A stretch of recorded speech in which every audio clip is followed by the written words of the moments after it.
Let's get to Kevin Green now. I'm very pleased to say who joins me for this Monday morning as he gets his feet under the desk. What will you be watching this week as a potential catalyst? Obviously, we've got plenty of Fed speak. What is key to keep an eye on? Yeah, well, we have a lot of economic data that's on the calendar for this week, but it may not be consequential when it comes to the Fed and their commentary. And you also kind of just talked about it, a lot of Fed speakers, especially today. And I think over the next 2 hours, we will actually hear from Stephen Myron regarding his Fed policy or where he thinks monetary policy should be going here over the next couple of months, and his reasoning for the potential aggressive rate cut projections that he put in the SEP, also kind of counterbalancing some of his thoughts when it comes to the economy, that the economy is going to be hot. So I think it's actually going to be Fed commentary that really leads the way until we get to Friday, where we will have PCE coming out, which is that inflationary gauge that the Fed is obviously trying to combat and try to get that a little bit lower here. So we don't have a lot of we do not have a lot of earnings data this week. Costco, I think, is going to be a really big headliner, but the commentary, I think, is going to be crucial for us to try to maintain this current trajectory to the upside for equities. Why is it so important, Kevin? I mean, just give traders and investors an idea of what they should be keeping tabs on when it comes to some of this commentary, because is it the fact that they need to emphasize the rate cutting trajectory that's been priced into the markets right now?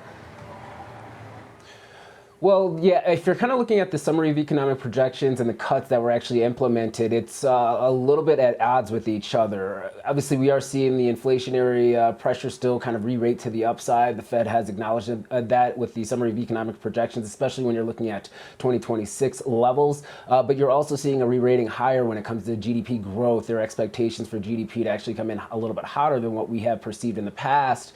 But we are once again on this path of aggressive rate cuts. So economic growth, maybe not that much of a fear when you're looking at the unemployment rate. I believe that their guidance is around 4.5% for 2025 into year 2026.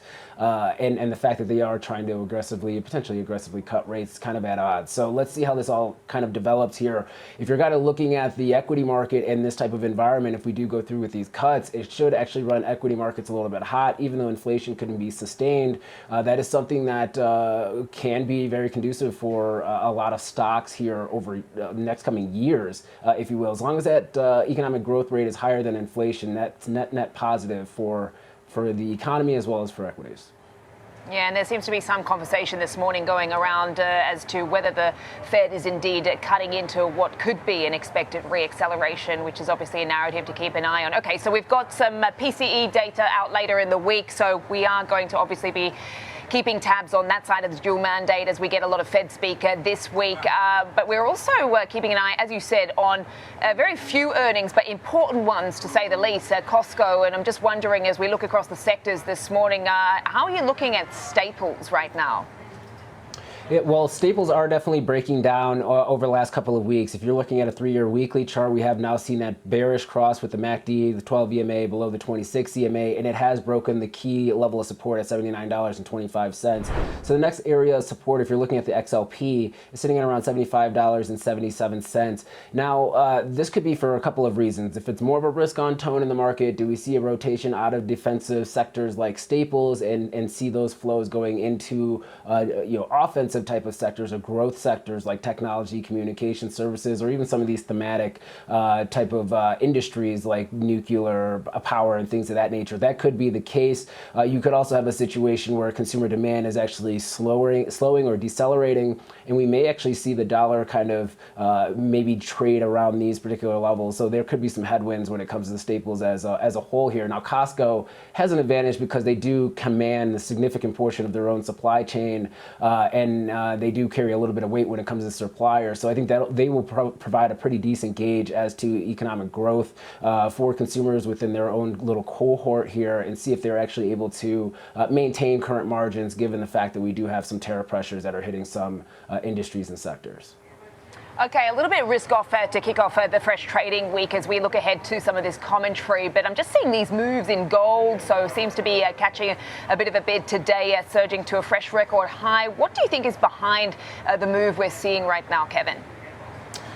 Yeah, I think it's still the inflationary impact. The FOMC rate cutting path over the next couple of months is really pushing gold and silver to the upside. And then you also have geopolitical risk in the background that's still probably keeping gold and silver elevated. In fact, if you kind of look at gold's move, and we'll talk about silver here in a second, but if you're looking at gold's move, the ETF holdings or the amount of bullishness from the retail investor front is still actually not at really elevated levels compared to what we have seen in the past. So there's still some runway in order for dollars to get off the sidelines and be put into the gold space in general. And silver is also seeing that complementary move. Now, if you're looking at this 20-year monthly chart, you're looking at that $48 level as a key area of resistance when it comes to silver. Silver is now that catch-up trade. It's a little bit higher beta when it comes to gold, but it has the industrial as well as the inflationary properties that gold really kind of doesn't have, especially on the industrial front.